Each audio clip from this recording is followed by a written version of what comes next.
Most business owners who are selling, they're not salespeople. So they get on calls and they think they need a script. And scripts are great. They're really helpful and it really does direct you on what you want to say and how you can handle certain situations. But when you're on a call, we need to adapt to the free-flowing nature of a conversation. So people need to feel authenticity to feel connected to you. A prospect needs to feel connected and like you're present. And if you're reading a script, it can sound scripted and it can be very disconnecting and you just don't get the result. If you're in your head, you're dead. If you're reading a script, you are possibly going to come across scripted. So better to freestyle within a framework. The Content Capitalist Podcast. Hey guys, welcome to another episode of the Content Capitalist Podcast. Today, we get a bonus. We get two people for the price of one. And what's really cool is they're a couple. They work together, both in business and in life. And I have the privilege of bringing them on the show and talking about a few things. Of course, we're going to cover sales because apparently this guy's an absolute gun at it. And we're going to talk about that in just a little bit. But more importantly, they're actually raising a family together, working together, and doing business together, which is a lot of things to balance. And hopefully we'll get some juicy tidbits about how all that is working out. Kris and Sharni, welcome to the show. Thanks so much, Ken. Great to be here, Ken. Great to be here. Awesome. So why don't we start by, what I do know is that when you came on the show, you were highly recommended as being one of the best sales trainers in the industry. And then you actually accepted that and you reached out to me and said, yep, that's me. What gave you the audacity to say, yep, that's me? And I don't know, I always assume people from Australia had tall poppy syndrome, and you seem to not have that problem. Kris, how do you claim that title, and what makes you feel that you are worthy of that? I love it. Well, first off, Ken, you can't sell a secret.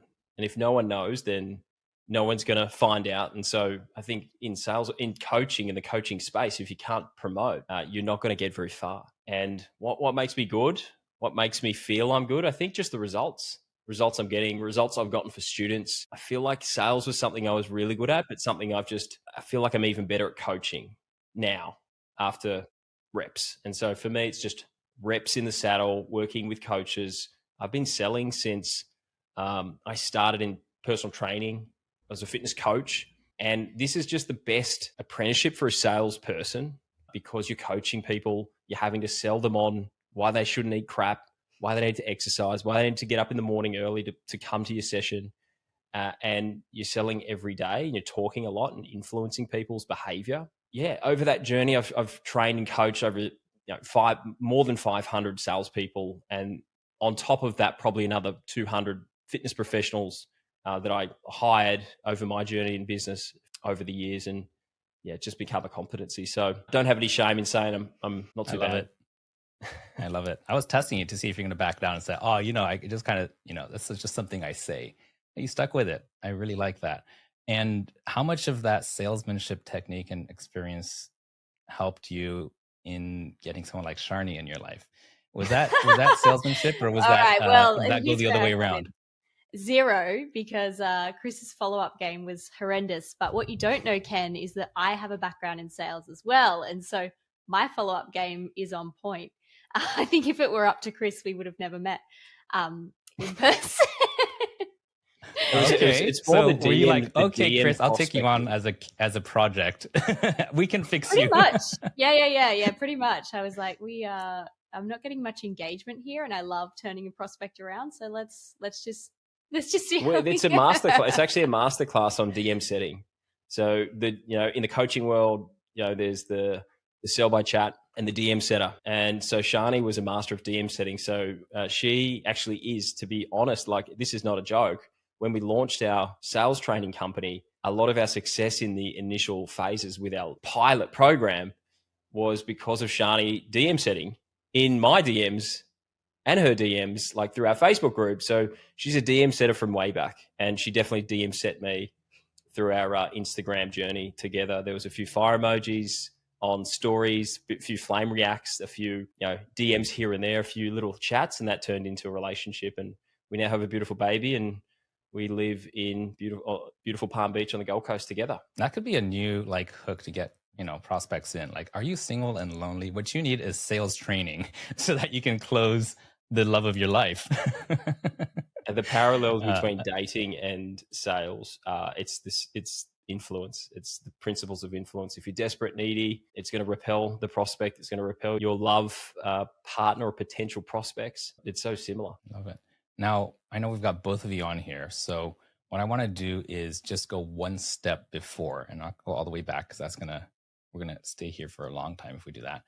But what were you doing before the iteration of the business you're in? You alluded to the fact that you're running an agency, but like right before that stage, before you got into entrepreneurism, I heard a bit about your personal trainer, Sharni. Could you share a bit about how you evolved into this space? Yeah, so my background, I went to uni for like 2 weeks and realized I absolutely hated it.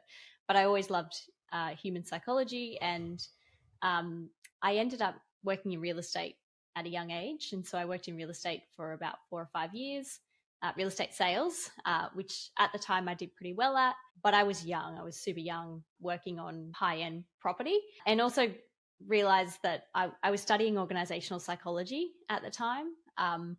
And realized I kind of had a love of building high-performing teams. I was working in a team in real estate as well, so I got really fascinated in the dynamic between the different people on the team. And so I looked into what I could do that would leverage my sales skills, but also give me an ability to apply the knowledge I had around building teams and team dynamics and performance. And so I found recruitment. I kind of stumbled onto recruitment and landed a job at a big corporate recruitment agency. And in my first week, I realized that it was actually sales, and it was the perfect job for me. So it was the perfect combination of sales, which I'd been doing for quite a long time, and the organizational psychology and HR, I guess, kind of side of things. And yeah, so I did quite well there, but working in corporate was never going to be a long-term thing for me. I sort of didn't realize that at an early age, but had always had, an interest in entrepreneurship, and I enjoy the freedom of being creative and changing things and all of those things that were disruptive in a corporate environment, but work really well for you as an entrepreneur. And so I took the leap at 25. I started my own agency, and I sort of thought I was earning about 80 grand a year Australian. That's and good for 25 years old.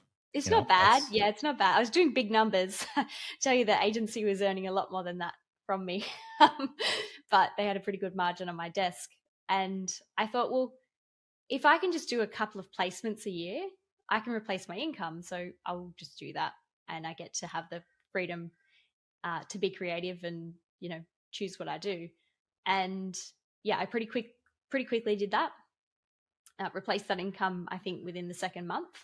And so the work kept coming in. I realized I had to start building a team. And then all of a sudden, I was a business owner, and I, had to learn pretty fast how to run an agency. And we were recruiting in real estate. So recruiting salespeople, which is not the most straightforward thing in the world. And so I had to then learn how to, manage other salespeople in my team, which is kind Sharni, of I'm curious where about I met something. Kris. Yeah.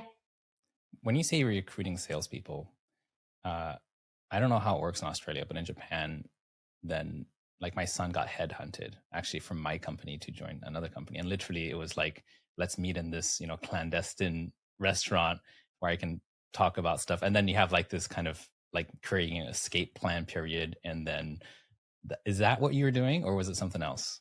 That's it. That's pretty much it. Yeah. So I would kind of cold call people, or, I was working. So geographically, I was based in a place called Newcastle in Australia. So it's a regional town. It's a bit of a smaller town.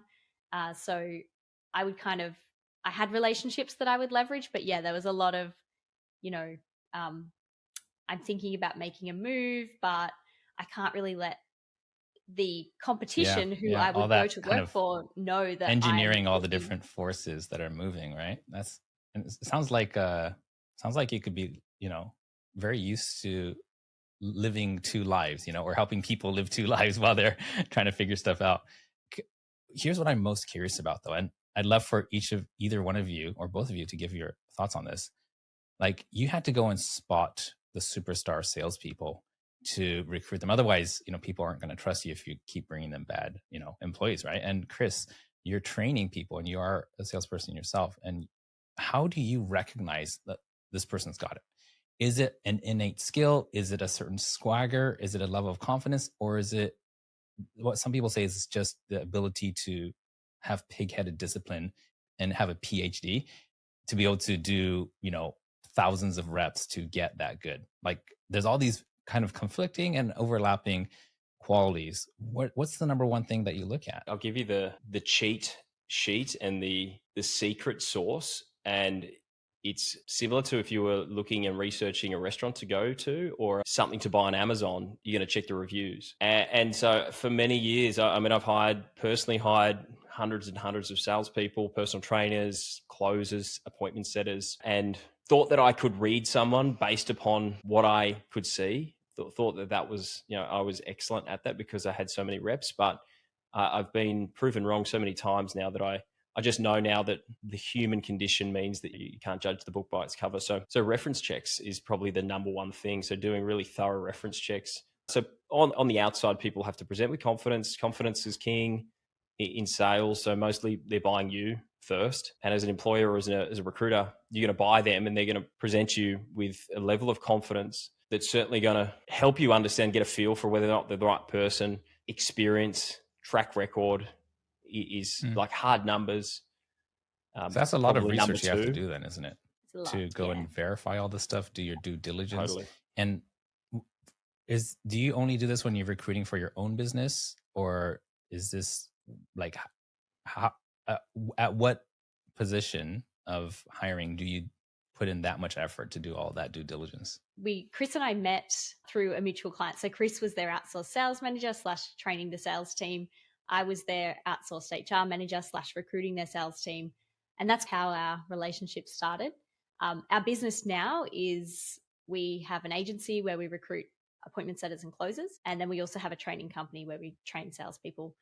So we do a lot of work in the agency because we only recruit really those two types of roles. We do sales managers and things here and there, but we know the market so well and we put in a lot of work up front before our clients even come to us to say, I need somebody, to know our talent pool. So to know the people that we're meeting. We're constantly meeting people. And when we're meeting them, we're assessing, is this person somebody that we would consider for future roles and may be suitable, or are they not? And if they are someone we would consider, what's their suitability to different types of roles? So yeah, we put in a lot of work up front. So we only submit salespeople to our clients if they're if they're paying us for recruitment. We're submitting only candidates who we've reference checked, who we know we've got their details. So we know that they can do the job, they've got a track record, and they meet the culture requirements that we were given.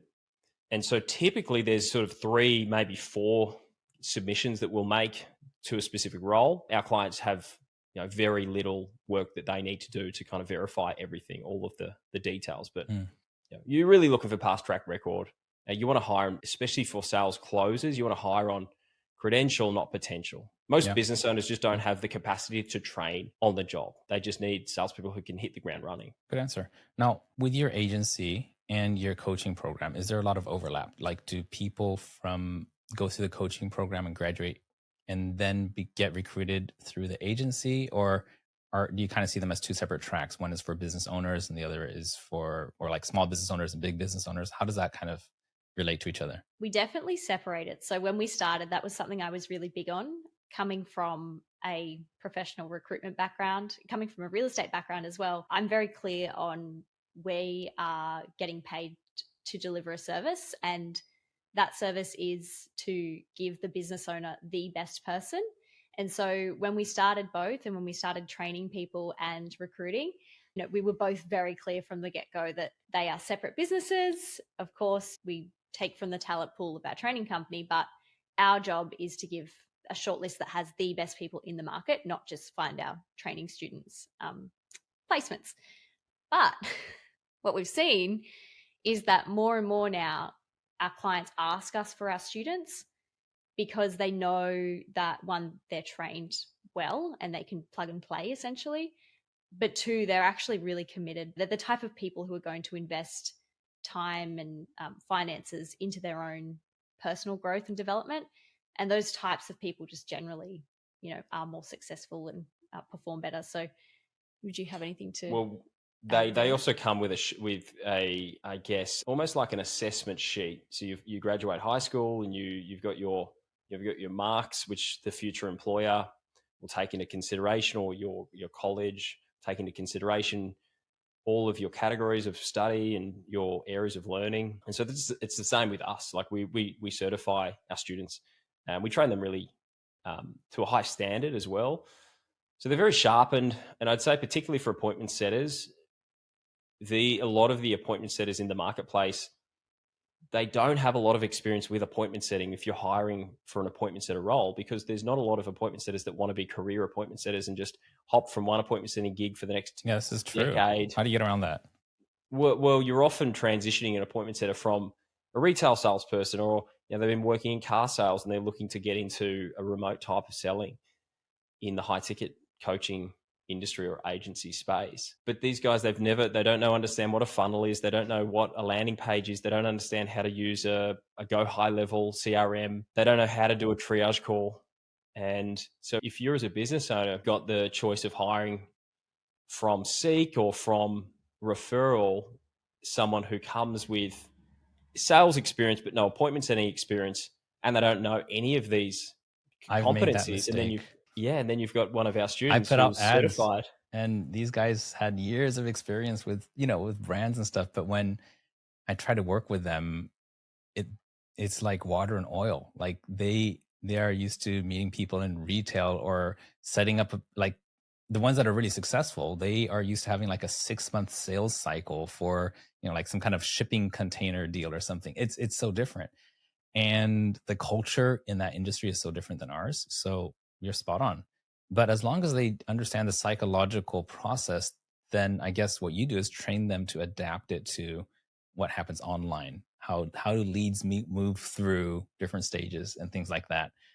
It's a calibration. We're not teaching a duck how to fly like an eagle, because that's impossible. There are people out there who just shouldn't be in sales and who shouldn't sell, and who they'll need a magician, not a sales trainer. So we're working with people who've got the potential, and we're certifying them. We're helping them calibrate to the industry, to this specific industry. And so for appointment setters, it's really important to get that. For closers, it's helpful to have people who've got life experience, business experience, a lot of sales experience. And then if they do have the high ticket, well, again, high ticket experience is really important.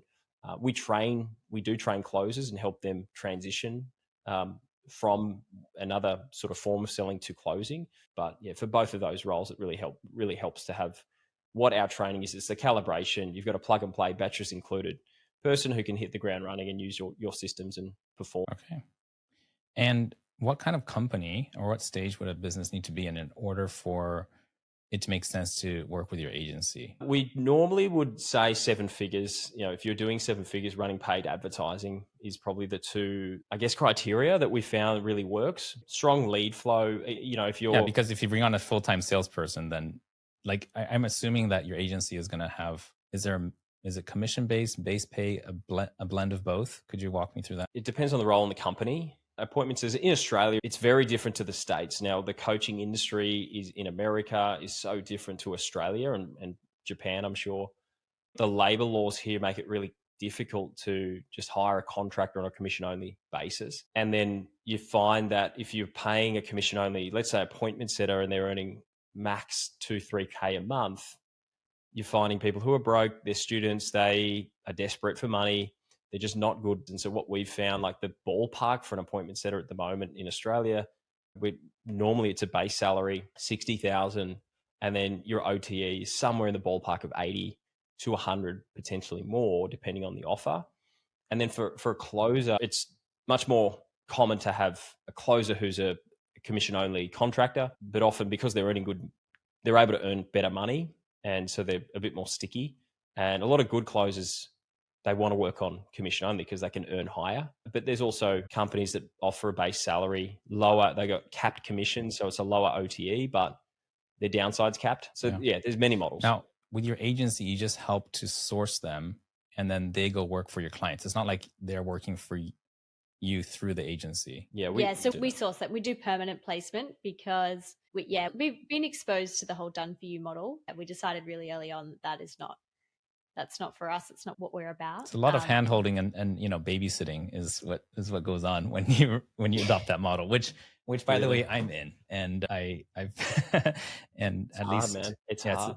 Respect to agencies, so marketing agencies and content agencies, where you really get into a business and you kind of have to work with what they've got. You've got to work with their systems and the way they run their business, the way they deliver their product, and you probably have your own thoughts on it.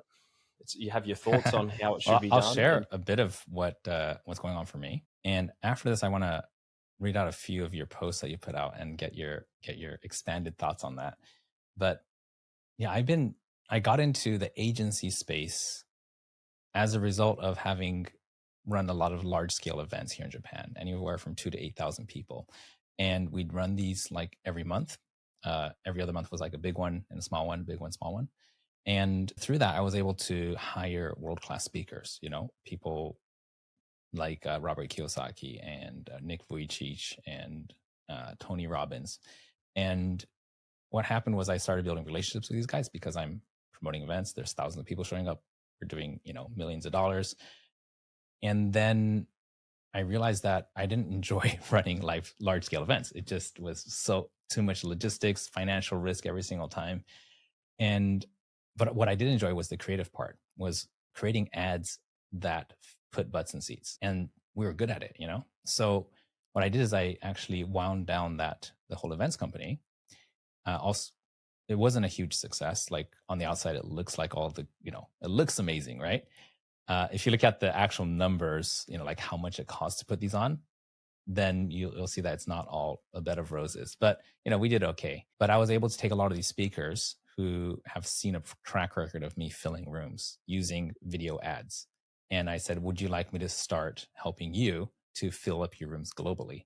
And that's how I started my agency. And then we just started doing, organic content, podcasts, and just kind of spread out from there. And I really enjoyed that because I get to travel and spend time with these guys. And usually people will pay, like upwards of $150,000 just to be in a mastermind with 200 other people to be in the same room with them. I get to spend a lot of one-on-one time with these guys and just pick their brains and talk about marketing and then, help refine their message. And I love that. COVID hit and now everything had to go remote, and they all switched, all their live events, got canceled. So I had to quickly pivot. And then, so we continued providing a service, but it became a very different one where everything was done remotely. So and then it just kept kind of going level from there. And then I realized that, I think that the clients would get better results if we coach them first. So, because right now in the agency, when someone comes in, they have their preconceived ideas and they tell us, hey, do this, do that. Sometimes I'm just like, I don't think this is going to work, but we're not the strategic partner. We're the content creation agency. And then when things don't work, we get the blame, which is fair. We actually did the actual work. But thinking to myself, you know what? I would rather bring on people for a short period of time, coach them about my philosophy and strategies around content creation and marketing. How do you win trust, build an audience, gain authority, and turn that into leads and sales? And then for those who, after working with us for 4 months, which is the current running period of the coaching program, if they like it, then we'll introduce them to the agency where we'll do that version of content marketing and creation.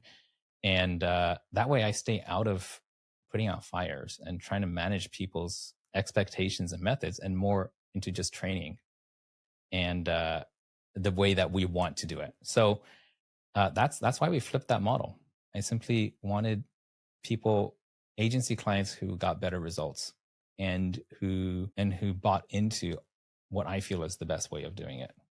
So yeah, that's how we started. Landing for us. Well, yeah, it's so similar. The agency is so similar because our product are human. We are human traffickers essentially. With the way as a recruiter. Someone take a snippet of that. Recruiters. So we're recruiting salespeople, and they're people of the product. But then people, are also, they're entering an environment, and our A players are entering an environment. And if they're entering a B environment or an environment that's not set up properly for them to succeed, if they don't have the right systems or the onboarding experience is shoddy, maybe if leads are slow, maybe if they're being managed poorly. Just happened. We've had a number of replacements that we've had, which causes us extra work because as a recruiter, you guarantee your placement for a specific period of time. And within that time, if we have one of our candidates leave, we replace, which means we do it again. We do the whole process again, which is a great benefit of a recruiter because as a business owner, you're going to hire people, they're going to leave, and then you've got to do the work again anyways. As a recruiter or hiring a recruiter, you get, we just do it again. But often the reason that the candidates are off or leaving, decide to leave, is because of those things. And so we've had the same epiphany. We're at the point where we've got a lot of the content to deliver to clients who are looking to build sales teams, who are looking to build the foundations of a sales team, the process that they could bring the people into, and then also the leadership and the systems to actually manage salespeople properly. Because a lot of our clients are, they're a coach or they've been on the phone selling, they've been closing, they've been doing all the work. And now that it's time, they've turned on an ad campaign or they've grown really rapidly and it's their first time building a sales team. And so they're going to get stuff wrong. And so a lot of these guys need help with onboarding, with even just JDs, compensation plans, how to manage, what data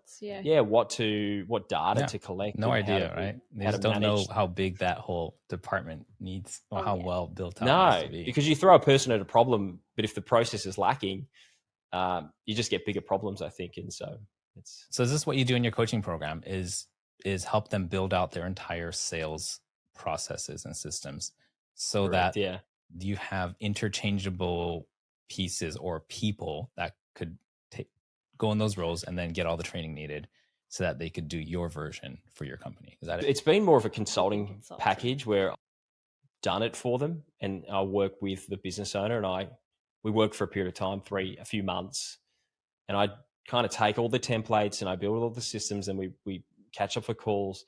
But that model doesn't work because I can't scale, and we're moving it to a coaching program from consulting, because we do agency plus process consulting, where we build out your sales systems so that you've got scripts, you've got onboarding playbooks, you've got management playbooks internally, and then coaching you on how to use them, and then coaching you on how to get the most from your salesperson. But it doesn't scale. So we're getting more and more inquiries, and so we're building out the coaching program. We're right in the midst of that. Well, Kris, maybe you and I should have a conversation later on, because what I know is that up until now, all of my clients have just come in through referral. I've never run ads.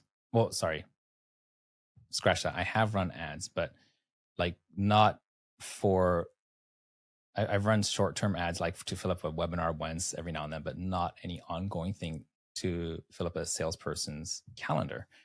And what I do want to shift into is, especially as the coaching program I'm doing is ramping up, is actually get out of the sales, position. So let's talk about this a little bit later. It sounds really interesting. But before we do that, let me read you something. And this is something, Kris, that you put online. And I want to hear a hot take from Sharni first about this. All right. So Kris, you wrote, "Good morning to everyone, except people still reading from a script on their sales calls." I told him to post that. I think he was going to keep that to himself. Well, that's the best comeback ever. But give me some more context on this. Okay. Well, one of the principles I live by and I teach is freestyle within a framework, which means that sales calls are dynamic, and often people who are selling are not, most business owners who are selling often they're not salespeople. So they get on calls and they think they need a script. And scripts are great. They're really helpful, and it really does direct you on what you want to say and how you can handle certain situations. But when you're on a call, we need to adapt to the free-flowing nature of a conversation. So people need to feel authenticity to feel connected to you. A prospect needs to feel connected and like you're present. And if you're reading a script, and if a salesperson or a business owner is reading from a script, it can sound scripted and it can be very disconnecting, and you just don't get the result. And it's also riding your bike with the training wheels on. How long are you going to ride the bike with the training wheels? So freestyle in a framework means that we have frameworks, which gives us objectives. So the script is the process, so it's the shovel, but the objective is the goal. So why am I asking this questions here, but what am I searching for? So it's better for the salesperson to understand the goal that they're searching for with their shovel, which is the question or the dialogue. What are we looking for? Pain? Is it a problem? Is it a need? Is it a urgency? Is it a reason why now is important for them to make a decision? If we're going to search for that, we will be better off with a framework, and it's much easier for a framework because if you're in your head, you're dead. If you're reading a script, possibly going to come across scripted. So better to freestyle within a framework. There's also a parallel there for content creation. When people are reading a teleprompter or trying to memorize stuff, it feels so dead. But when there's a specific framework they follow, then it comes across so different. The one exception I'd make, though, is that the hook, in most cases, I think should be scripted. And it might be like the opening statement, which is, would you say that part scripted is like just, what are the first memorized 15 seconds of the conversation should be memorized, right? Correct. And the pitch. So the beginning and the end of the sales call is, but again, you don't want to be reading it. You want to have that memorized and do the work before you get on the call. There's an old saying, by the way, if you didn't, there's a guy called David Sandler who's got a system called the Sandler method. It's like a lot of the tech companies like Salesforce, they use the Sandler system. And he's got a saying, if you didn't bring it, you ain't going to find it here. And that's if you didn't bring your preparation to the golf, like it's a golf analogy. So he talks about going to he's about to play golf. He's with his buddies. He shows up an hour early to get to the driving range to hit balls to find form before he goes out into the course. And his buddy turns up 5 minutes before tee off and he says, man, if you didn't bring it, you're not going to find it out here. Like you bring your preparation before the call. And how do you prepare before a call? How do you prepare? Well, mostly mental priming. So we've got a thing I've called the ignition routine. It's about mental priming. So cultivating a state before stepping onto a sales call. So Kris, that sounds great. Could you specifically tell me what is it you actually do? Like, do you jump in an ice cold bath? Do you read some affirmational quotes? Do you meditate? What is it? Yeah, it's a mixed emergency state reset methods that you can implement if you need an emergency state reset. Sometimes if you had a really bad call, if you had a bad morning, or if you've just had an argument, or if you've had a really rough night because the baby's been up crying all night, these things happen. But then if you're going to drag that state onto a sales call, it's not going to end well. So there's things, jumping into an ice bath, Wim Hof breathing, going for a walk without your phone, push-ups, star jumps, just to really change the state. So give yourself a shift. Priming is stepping into your leadership. There's two things that I do and that I teach. And the first is to review your wins, which is reminding you of your greatness. So it's looking across your last 10 sales that you made to remind yourself you don't suck. It's like reminding yourself, oh, actually, I'm good at this. I can sell. Often you might have a sales call, but you've got 3 or 4 or 5 previous sales calls, but they haven't closed yet. There's deals out, there's agreements out, and you're waiting and you're feeling a little bit low because you haven't closed. And sometimes we need to be reminded that we are good. We can close, we can do this. And so that's number one. And number two is there's reminders. So I've just got a list of 50 quotes that I have that are relevant to me. It's, an example is people need a leader. They don't need a friend. Someone didn't wake up this morning to get on a sales call to meet a new mate.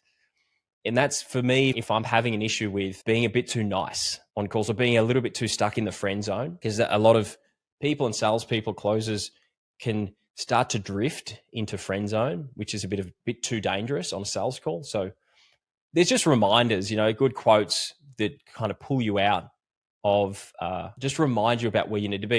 Another reminder might be if people want it bad enough, they'll find a way. If they don't, they'll find an excuse. And that just reminds you as a salesperson before you hop on a call, I'm not going to buy their bullshit reason why they can't do this. If they really want their vision, they will find a way. And so I'm going to try to pull that out and build their vision and sell them on their vision, sell them on why they need to achieve their vision and not buy their BS excuse as to why they can't do it. And there's lots of others. But, for me, I rock up to the call. I'm primed. I've cultivated. I've been intentional about having a leadership state. I also do vocal, this is going to sound a bit weird, but I've got a thing called the lazy mouth destroyer, which is, it's like a mouth warm up. So before you go you deliver a keynote, or you get on television, there's a vocal warm up. And if you're on a sales call and you've just woken Let's up, hear it. Nobody else is listening. This will never go.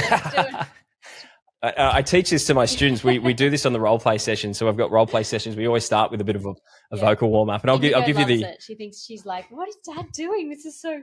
I don't know. She thinks it's. Well, cool there's two versions. I've got there's a whole there's a list of things you can recite. You've got a pen in your mouth. If I need to find a pen. Let me try to do this with you. I'm going to grab a pen. 1 second. Okay. Yeah, maybe we can I share the screen potentially? Yeah, there's a share screen button at the bottom of the window. Lazy. I need to give me 2 secs. I have to find this. Sharni, you're looking dashing today. Okay, what we'll do, we won't do the pen in mouth. Oh, no. Actually, we'll do the pen in mouth. Let's do the pen in mouth. We'll start with like 5 pen in mouths. All right, so we're going to do pen in mouth. All right, and we're gonna say, it'd be helpful if we had the thing, but we're gonna say, I'll say the thing, and then you say it after me. All right. Okay. Eat each green pea.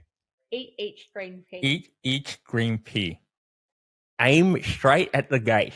Aim straight at the gate. Aim straight at the gate. Egg set, get ready. Ed said, get ready. Egg set, get ready. Ed said, it is in Italy. It is in Italy. It is in Italy. Father was calm as he threw the bomb on the dock. Father was calm as he threw the bomb on the dock. I didn't understand that one. Father was calm as he threw the bomb on the dock.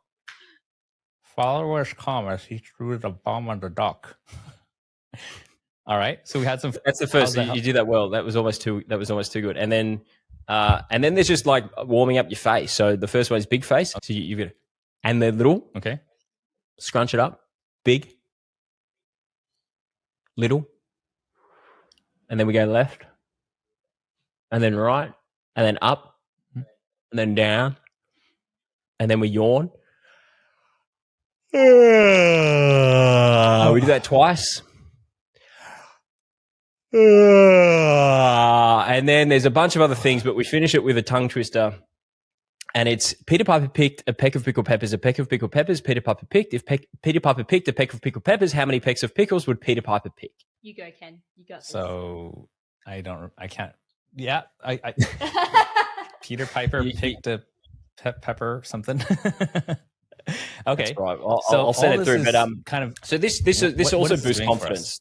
This boosts confidence. Okay. It helps your articulation. So when you're on a sales call, you are delivering a performance. And if you're slurring, did you do something like that before this podcast? I actually didn't today. Well, did you? I didn't do the full I didn't thing. do this. Yawning. We do it before. I do it before our podcast. Are so dead today.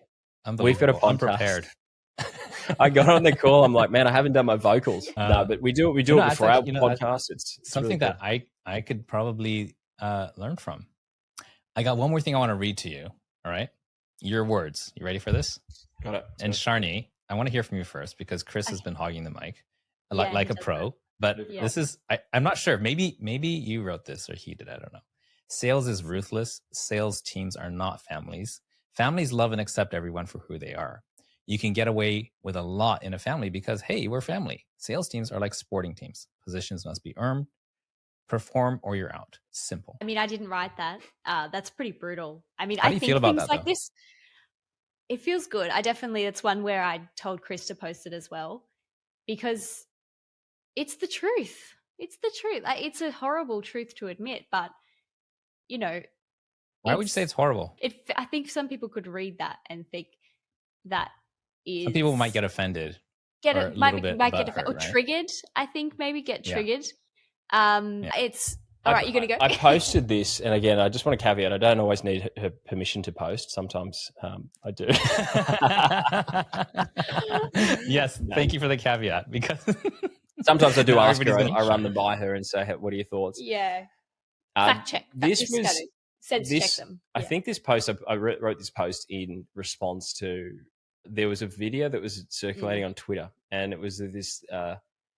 In big corporate sales, they do hiring rounds and they do lots of firing rounds. And if you're on a sales team you're in the bottom X%, there's a lot of layoffs. And so in the high ticket coaching world where you've got smaller businesses, it's not as relevant, but I think there was a video of a sales rep or an SDR that was being fired. And I think she'd just been hired, or she'd been hired a few months prior, and she was filming herself being fired on Zoom and had some big post about how it wasn't fair. I think I saw that one.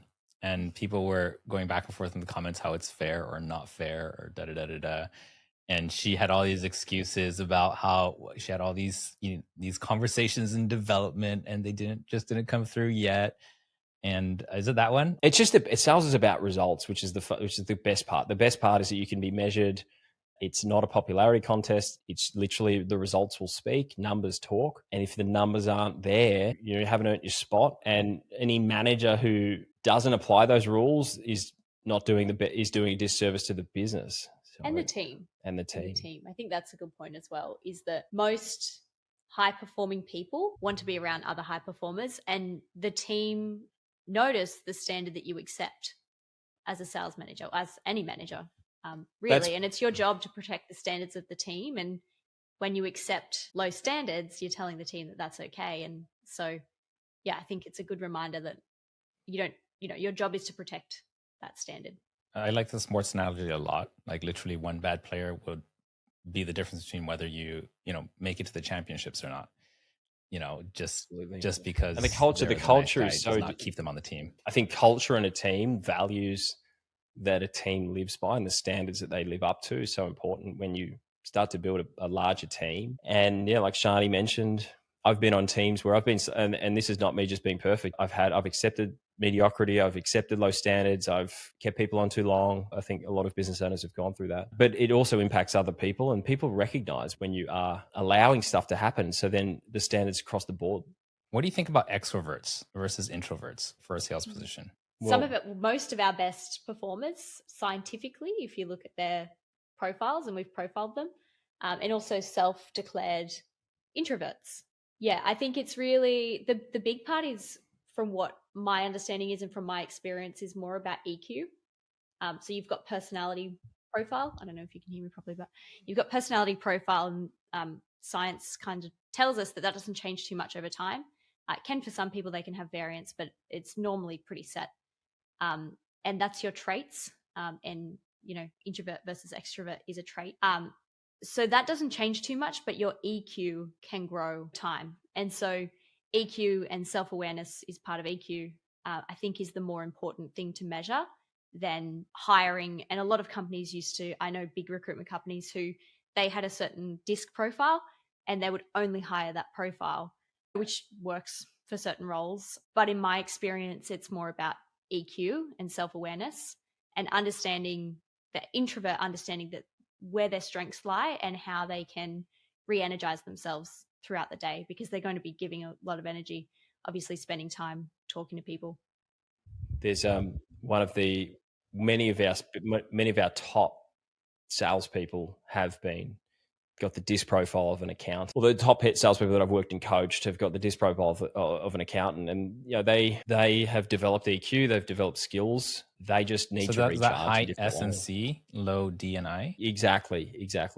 I think the rule doesn't really work if you're looking at someone's experience, their knowledge, their background, their skill set. So track record even if they've got personality. That's what we're looking for. Absolutely, here, right? Absolutely, yeah, absolutely. All right, I want to wrap this up soon. Respecting your time. And if you would each answer individually, what do you think is the biggest misconception or the biggest industry mistake about sales that you've seen and that you're constantly having to, re-educate people about? What would that be for you? Do you want to answer on behalf of the salesperson, and I'll do business? I think the biggest misconception is that sales is about selling, and to be good at sales, you have to have the gift of the gab. What you just said before about you have to be an extrovert in order to sell. Often it's counterintuitive, where the less you sell, the more you close. If I'm being salesy, if I'm extroverted, if I'm extra on a sales call, if I'm bringing lots of personality, lots of what I call push selling, it can cause someone to feel like they're on a sales call. So the biggest mistake that a lot of salespeople make is that they just allow their prospects to remember that they're on a sales call. And so the remedy to that is to be the opposite of a salesperson. If your prospect forgets they're on a sales call because they think they're chatting with an advisor or an expert or a consultant, their guard comes down dramatically, and they're far easier to influence with their guard down. I think sales is very counterintuitive, and the biggest mistake is thinking that you have to sell. Not like dating, isn't it? Right? Like you come across and you try to close a marriage on the first encounter. It's gonna scare a lot of people away very quickly. It's reverse psychology. Yeah, it is. It's so much reverse psychology. Sharni, I'd love to hear from you. Yeah. I think mine's more related to business. It's more related to business owners, and it sort of piggybacks off what we were talking about before.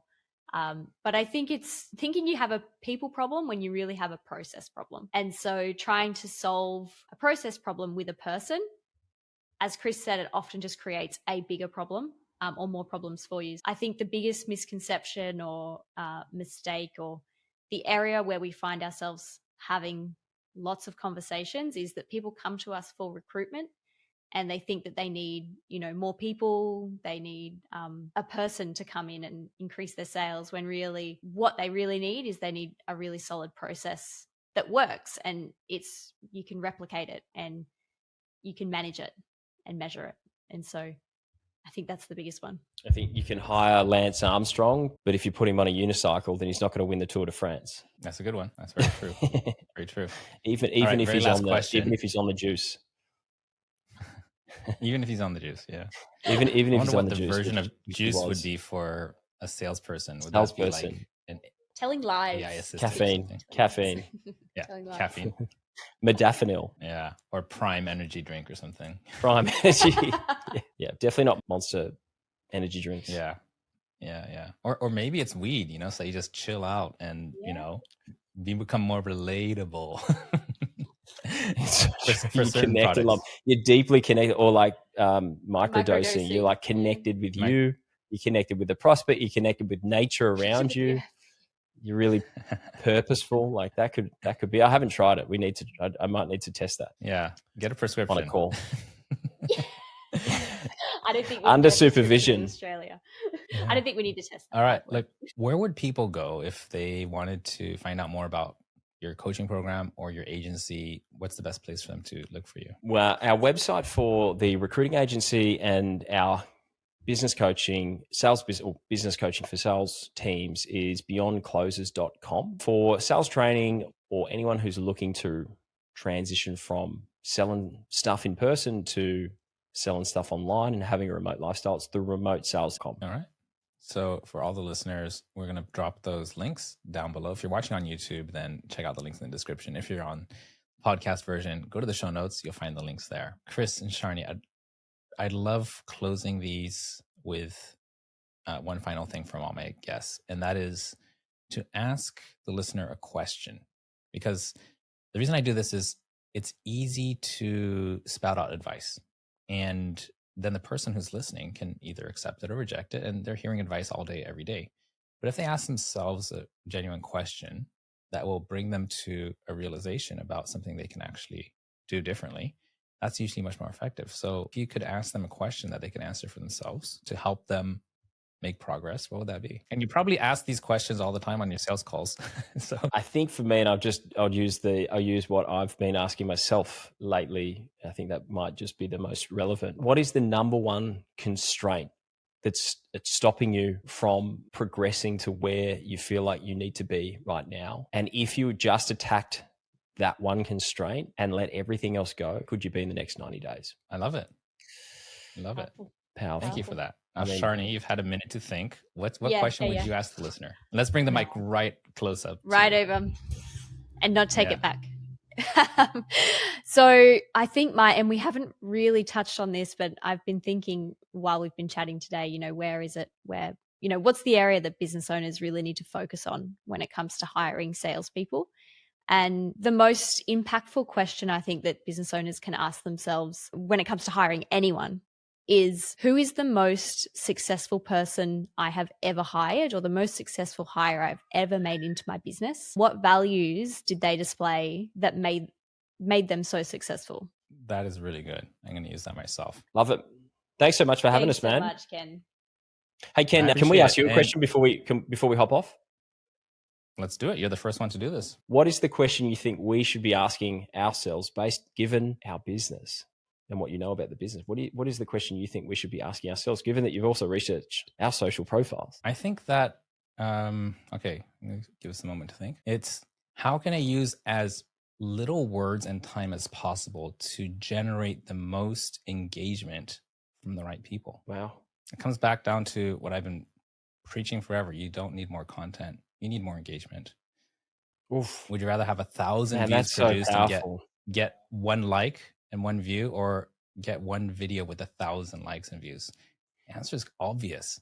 You don't need more content. You need more engagement. And after you get a ratio of engagement to content created, then you gas up on the content.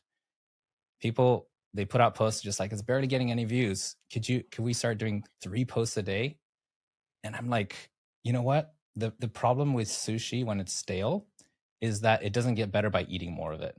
No, you just need to make better sushi.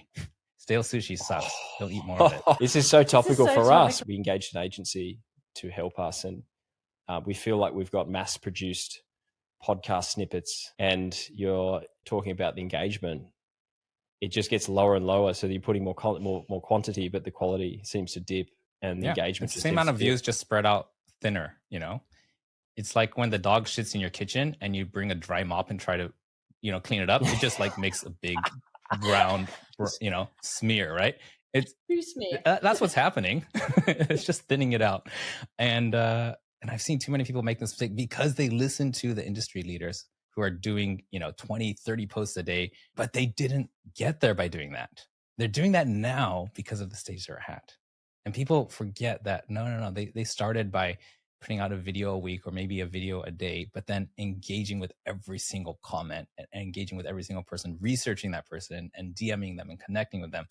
And that's what built the engagement, so that it made sense later on to do a lot more of it. We need to chat about your coaching. All right. Well, Kris, I'm going to wrap this up first, and then we'll loop back around. By the way, then you can close us. Then you can close us with your and then you afterwards you could let me know, like, okay, if you said this, I would have closed sooner. I would have paid more, or whatever that's going to be. I'll take all those notes in. Love it. All right, I got to wrap this up. Thank you so much, Kris and Sharni, for being on the show. And we will continue this conversation. And for everybody else, thanks for listening all the way to the end. I hope you enjoyed this. Make sure you check out the links down below. You'll find Kris and Sharni's social media and their websites to figure out what they're all about. And if you're listening to just the audio version, I highly encourage you to go check out YouTube, where you'll understand why we sounded so weird like we did. We had these pens in our mouths, but also you're going to also appreciate how good looking this couple is, which you can only hear if you're on the audio. If you're on YouTube, you can actually see it. It's worth it. And I will see you next week. No hustle, worship here, we're a different breed. Action is what we got if action is what you need. Content capitalists, we're breaking the mold. Cause the old ways stay new stories to the toe. So content capitalists, get to the prize.